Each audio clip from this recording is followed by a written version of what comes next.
Song नदी में जो कल पानी बहुत ज़्यादा हो रखा था, तो रात को फिर से पानी बढ़ा इस नदी में।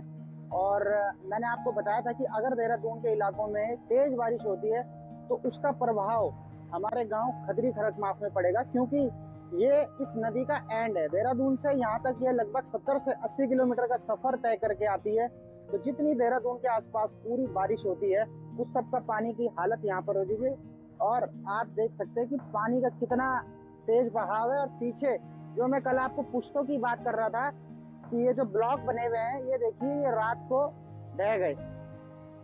पहले जो इसके लॉन्चर थे इसके आगे, उन्होंने लॉन्चर ने अपना काम तो किया, पर जैसे जैसे फिर पानी घटते रहा उसके बाद ये सब ढह गए। अब आपको जैसे कि मैंने कल बताया था कि हमारे गांव के बीच में सिर्फ ये पुश्तों की दीवार है, जिनको कम से कम 15-1 साल हो गया है बना हुआ। 2009-10 के आसपास शायद ये उस समय इनका निर्माण हुआ था, जहाँ तक मेरी जानकारी है।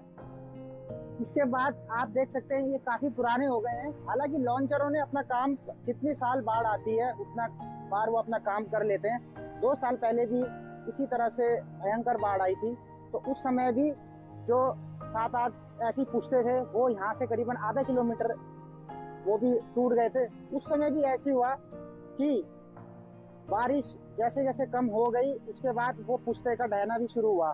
तो ये देखिए ये एक सिग्नल है प्रकृति की तरफ। 2 बार ये देखो काम हो चुका है, एक बार 2022-23 और 2025। अभी आप देखिए कि अगर पानी यहाँ से आए, अगर आप नदी का जो बहने का वो देखिए कि वहां से नदी बह के इधर हिट मार रही है पूरा, तो इन पुश्तों में ज्यादा प्रभाव पड़ा, जिसकी वजह से पहले वो टूटे, अब की बार ये टूटा। उस समय उसके वहां पर मकान थे, अब यहाँ पर आप देख सकते हैं पूरा खेत है।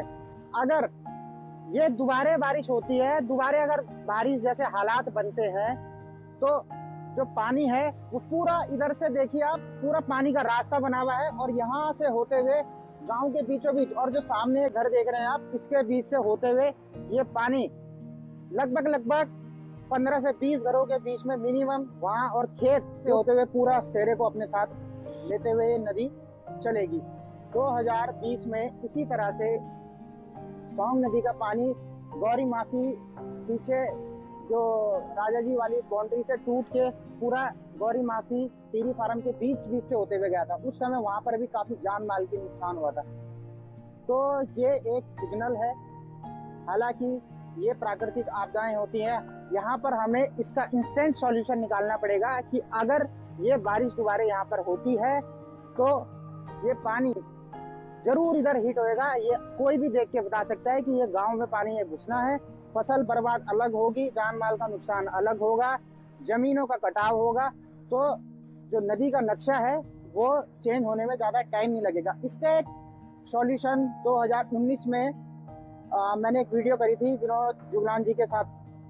उस समय यहाँ पर सोंग नदी का रिवर चैनलाइजेशन हो रहा था कि जब सोंग नदी बीचों बीच इसके जेसीबी से गड्ढे खोदे जा रहे थे, और जो ये रेत है, क्योंकि बहुत बड़ा करीबन 1 किलोमीटर का इसमें दायरा है, उसके बीच से ये नदी निकल के जा रही थी, तो इस तरफ भी और उस तरफ भी उस गांव को भी हानि ना हो।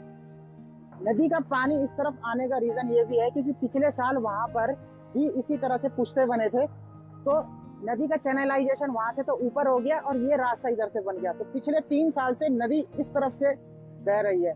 और नदी की हमेशा खासियत होती है कि जितनी बार बाढ़ के बाद आप उस नदी के पास दोबारा रुक करो, जो गड्ढे होते हैं वो भर चुके होते हैं, और जहां पर पानी कम रहता है वहां पर वो मलबा अपने साथ नदी लेके चल जाती है और नदी का बहाव जो है चेंज हो जाता है। धन्यवाद।